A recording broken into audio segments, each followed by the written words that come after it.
Welcome to Our English. I am Priscilla Ramcharan here in the United States, and I want to say happy Veterans Day to everyone. We are so grateful for the heroes in our lives. And today I have a lovely guest from Canada. Hello, and introduce yourself, please. Hi everyone, I'm Leah. I'm located in Toronto. Happy Veterans Day for the folks in the US and happy Remembrance Day for the folks in Canada to honor our servicemen and women. Awesome. Well, I invited Leah here today to share her journey through her kidney transplant. So, Leah, I'd love to hear about your journey and how you recovered and changed your diet and what helped you on your road to recovery. Yeah, sure, not a problem. I'm a very passionate about kidney health these days since I dealt with this chronic kidney disease at the age of 24, fresh out of university with lots of ambitions and hopes, and got a huge detour from this kidney disease. I didn't expect to be diagnosed with end-stage renal disease. That's the final stage of chronic kidney disease where you need to prepare for life on dialysis. So it's one of those silent disease. Not a lot of people know about it. And the symptoms do happen, but not a lot of people could really relate to kidney disease unless you've done blood work and for your family physician to tell you exactly what it means. So I got diagnosed at age 24, my family doctor's office. I haven't seen my family doctor in a very long time. And he told me my blood work seemed some abnormality in the urine and the creatinine. Creatinine is one of the measurements in the world kidney where they could measure how healthy your kidney function is at. So for me, when I first got diagnosed, my creatinine level was like 550. In Canada, we measure, my measurement is slightly different than the US. So I don't know what US measurement is, but I think in Canada, if you have more than 100, I think it's moles, or I forgot the exact terminology, but if your creatinine level in the blood work shows you have more than 100, there's some issues going on with your kidney. So for me Wow, to be at 550, that's like way beyond the it's a the huge red normal flag. of 100 level or less. So Mhm. yeah, so my family doctor broke the news to me. It's like, hey, it means you got renal disease and you're have kidney problems. So of course, my family doctor is very knowledgeable in his field, many years of being a family physician. He was like, I think the blood work messed it up. So we should do blood work again. So I Mm. redid the blood work with him, and the second time is even higher. It was like 720. And Oh, that time, my no. family doctor was like, okay, time for you to go to the emergency and go see a specialist in the ER and go from there. So that's how my kidney disease journey began. Wow. What were you thinking at that moment? I think at that time I was very confused, like how could this happen to me? In my mind, I'm sure a lot of people's mind, um, dialysis, kidney disease mostly happen to the older folks, right? Senior citizens in our minds. But no, kidney disease does not discriminate against age, race, ethnicity, none of that. It could happen to Understood. anyone as young as a baby too. So Wow. So it's so important that you educate people because like you said, we have a certain image in our mind of what age certain things should happen. So when something does go wrong and we're so surprised, it's because we don't have all the information. And for you, what was the defining factor to go ahead and go forward with a transplant?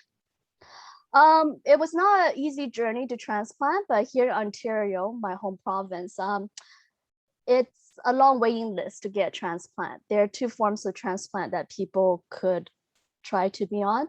One's the Mhm. deceased donor transplant list.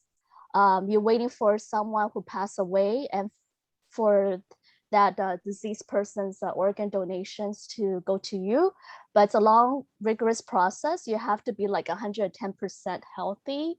You have to do a lot of blood work, a lot of MRI, CT scan, make sure your heart is good, your blood pressure is good, you're a healthy weight. Yeah, it's not that easy to be on transplant here in Ontario, especially where I am in Toronto. Being a blood type O, the waiting list is even longer because O blood type folks, we're universal donors, right? So we give more to other blood types than receive, Wow. right? So blood type O person like me, we can only get blood type O deceased donor organs. Understood. So how long was your waiting period to get a donor? I think about 9 years. Yes. So it's a long 9 journey because years? as I progressed along the kidney disease, I have other situation that came up. I was put on dialysis right away. When your kidney function is like less than 15%, most of the nephrologists will recommend you to start dialysis. So that's why I Wow. did. I was given two options to choose from. One is called peritoneal dialysis, where they had to do a surgery to insert a catheter inside your peritoneal membrane.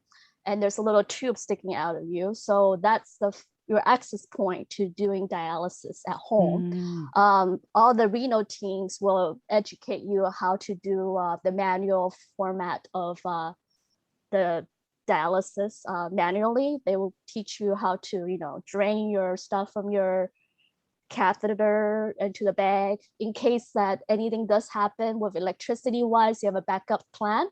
Otherwise, they also train you on how to do a machine form of dialysis where they give you this big machine, about 25 pounds. And then it's like my lifesaver because you put it beside your bed. And then every month you wait for the medical company to send you supplies. And for me, or average person on dialysis or peritoneal dialysis, you could easily get like more than 20 boxes of supplies because you need the bags, the dialysis bags and the drainage tubing.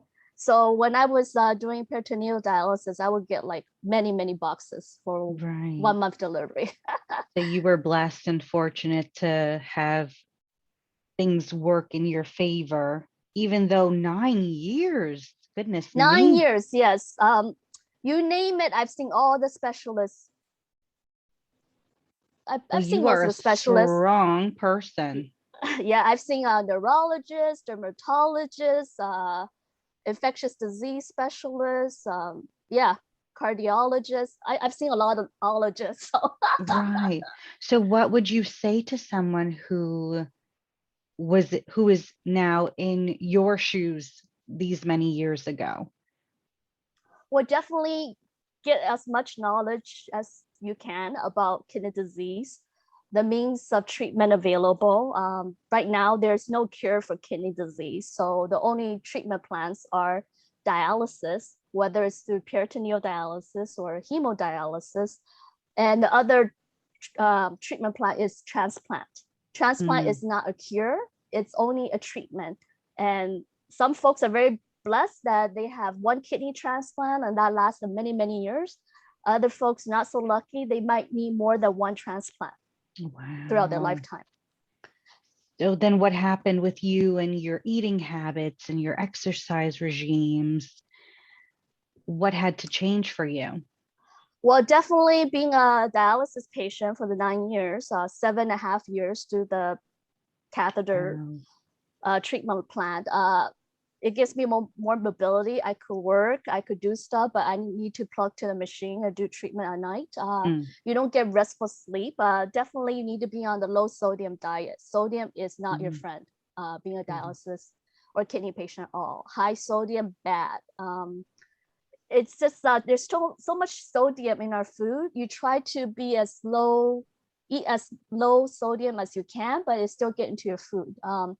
I remember my renal dietitian when I first saw her, she always told me one phrase, and I remember to this day. She said, "For you as a kidney patient, anything with color brown is not good for you.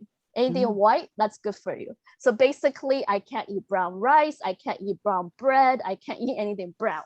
Anything white, like white rice, white bread, yeah, we could have that as a renal patient. I know it's very weird because all the brown rice, brown rice, brown bread, it's got a lot of phosphorus level, and that's bad for a kidney patient.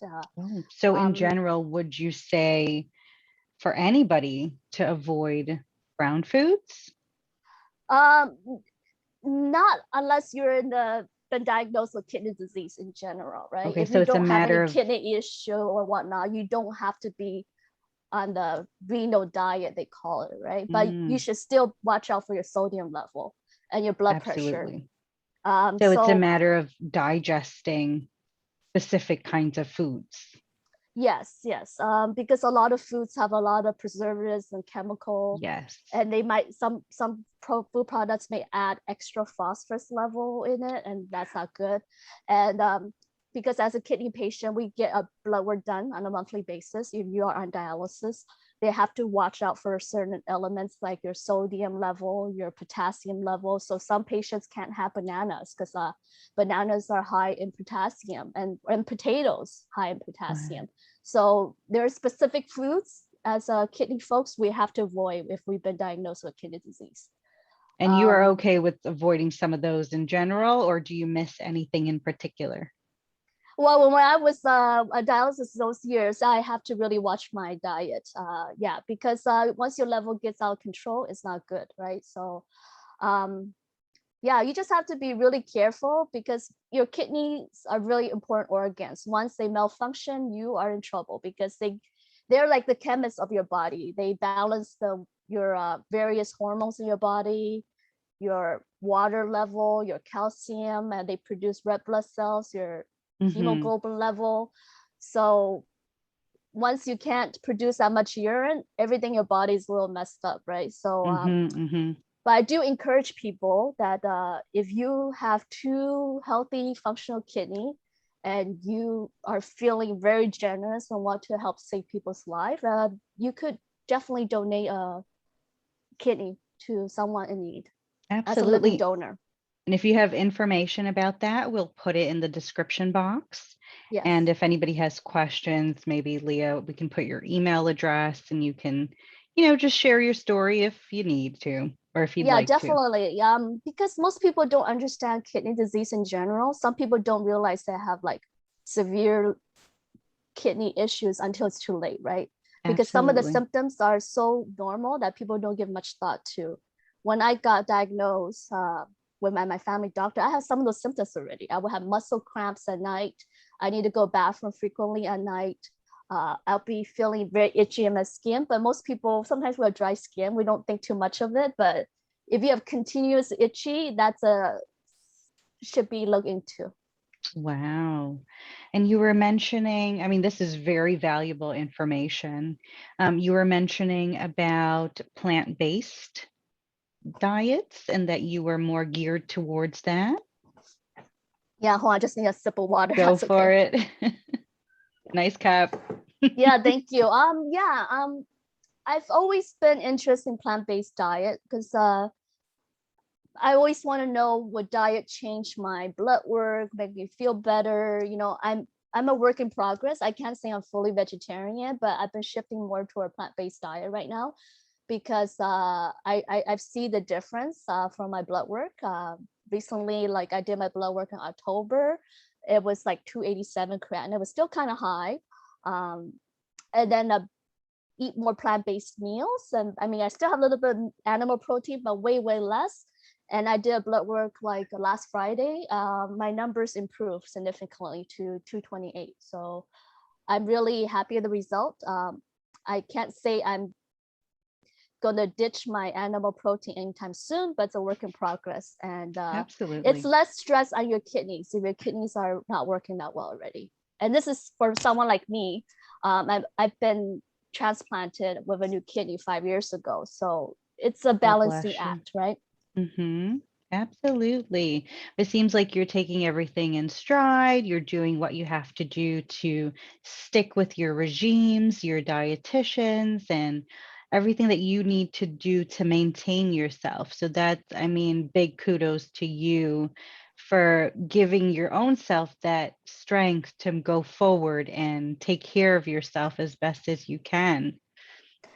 Yeah, I have to because everything starts with your mind, Priscilla, Yes. right? Yeah, so I have to really work on my mindset, think good thoughts, be more positive minded. It's not always easy when you're going through stuff. You have blue mood and you have hit depression, you start to think about, oh, compared to peers who are healthy, I feel like sometimes I'm way behind in life, but all it matters is that I'm still alive and I give thanks to God. And my faith really helps me to Yes. persist in this journey. It could be a very lonesome journey because not a lot of people know what you're going through. And yeah, so. You can call me anytime. You know, I Yeah, always thank have you. Thank you. And yeah, something to make you smile. I do have a good support network of church Good. friends and parents who are understanding. Yeah. Absolutely. Because the thing about kidney disease in general is if you see a kidney patient, you can't tell that person has kidney issues. Right. They Right. look just like you and me, or healthy in general, but sometimes we get really tired over time. Like because most of us who have kidney issues or kidney disease, we're anemic as well, right? So when our kidneys are not functioning, we're not producing enough red blood cells in our body, and so every other week I have to give myself a hemoglobin shot. Yeah. Understood. Understood. And you have every right to go through those emotions, to feel those different feelings. You know, just on a regular day, everyone has those moments. But for you, it's a little more heightened because of the sensitivity of your situation. But again, you know, anytime I talk to you, you're always in good spirits. You're always so positive. So I really appreciate that about you. And, you know, coming here and sharing your journey with us, it's really amazing because you never know if you touch one person's life and you're able to kind of give them that guidance and share what someone may not have shared with you on your journey, right? Yeah, definitely. But I give thanks to my creator, God, all the time because it's only a few years ago I've come in touch with this product. Oh, I don't know if you can see this. Pretty good, yeah. Yeah, Fountain of Life. It's formulated by a Finnish scientist, Dr. Thomas Aeneas. It's an exclusive product with this company called Opulence Global. This product really helped improve my life. It's a supplement. It's a high performance antioxidant. It's definitely not a cure or medication, but I did get my medical team's approval to take this supplement. It's made of Norwegian spruce extract, and it really helped me because it boosts my immune system.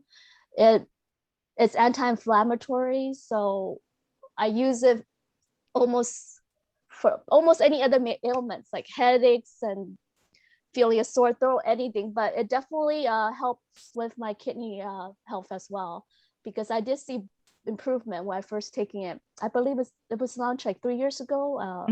Yeah. Incredible. For me, I'm very particular what I choose to use for my supplement because as a kidney patient in general, there are some supplements maybe good for a healthy person, but not good for a patient like myself, right? Right. I love this product Fountain of Life. It's only got 2 ingredients: the Norwegian spruce and this derivative of non-GMO corn as a what you call it as a they mix those 2 elements together. I don't know the whole technical word to it, Understood. but I know. Yes.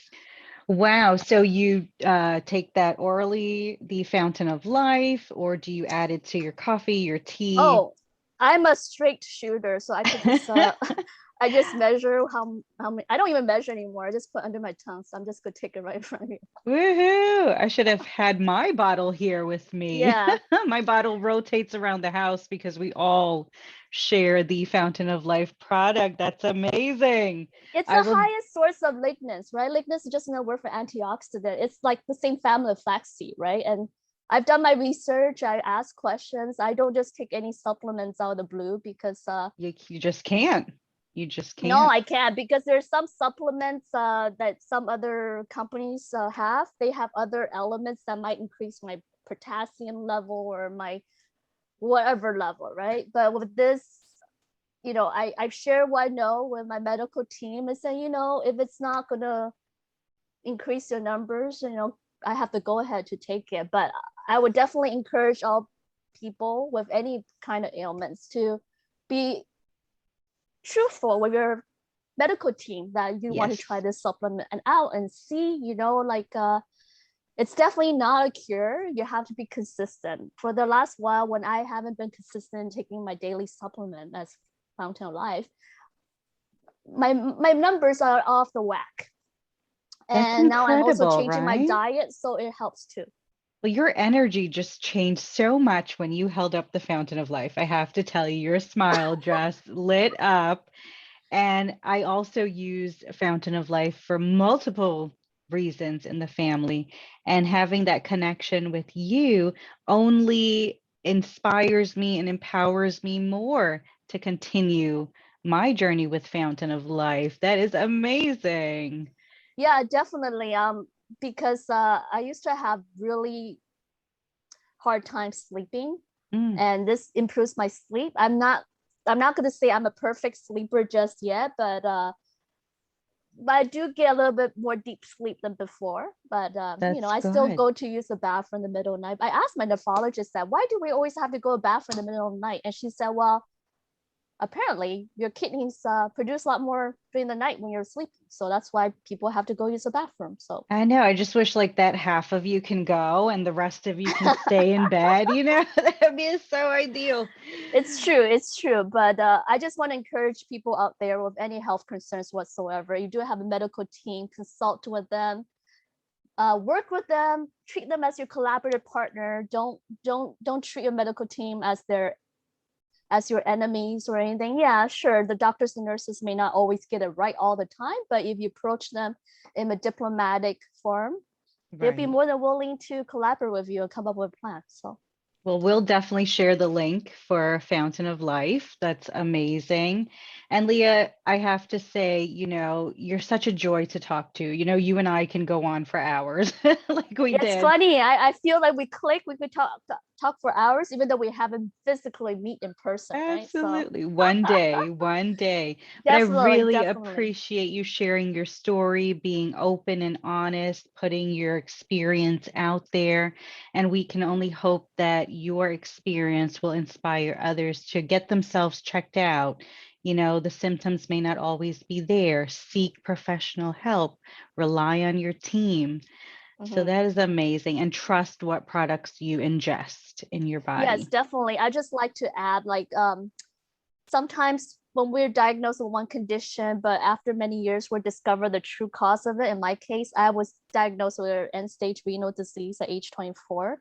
But later on, when my team would figure out what really caused my kidneys to fail, happened to be a rare condition called tuberous sclerosis complex. About like 2 million people in the world have it, or 1 million. It's one of those rare conditions. It's some mutation in the protein gene. So you really don't know, right? So Right. um, So that is that this from condition birth, kind of something that contributes to it. you're born with? Sorry to interrupt you. Um, I think I'm born with it, but it was just not active. But when I was younger, in China and whatnot, I did have episodes of seizures and some discoloration of my skin. That condition is very rare, but a lot of research has been done in it, and um, it's called TSC. You could look it up. It affects your brain, your heart, your lungs, your kidneys. They form little benign cysts kind of thing, or tumors, but Wow. they're not malignant. So Well, I'm see, so happy that things worked out and you and I were able to meet and you're such in good spirits. Really you are. And whenever you're having those moments, I know you have a reliable team, but I'm always here too if you need thank you so anything. much. Yes. Yeah, I guess what I want to leave for your audience with, or Yes. people who ever come across this video interview in general, is just to be your own health advocate, right? Like, no one knows your body better than you, right? So you have to be really proactive in getting the care you want. Medical professionals are doing their best, but sometimes they need to learn that they could make mistakes too. So So would you say intuition is what you're saying? Kind of yeah, follow yeah, that. yeah, yeah. Follow your intuition, right? But you also have to get input for your medical team as well. But I think I've encountered a lot of medical professionals over the years, and most of them are really willing to help you and help treat you, but you just have to have an open communication with them, right? Perfectly said. Perfectly said. Well, Leah, thank you so much for your time, for sharing.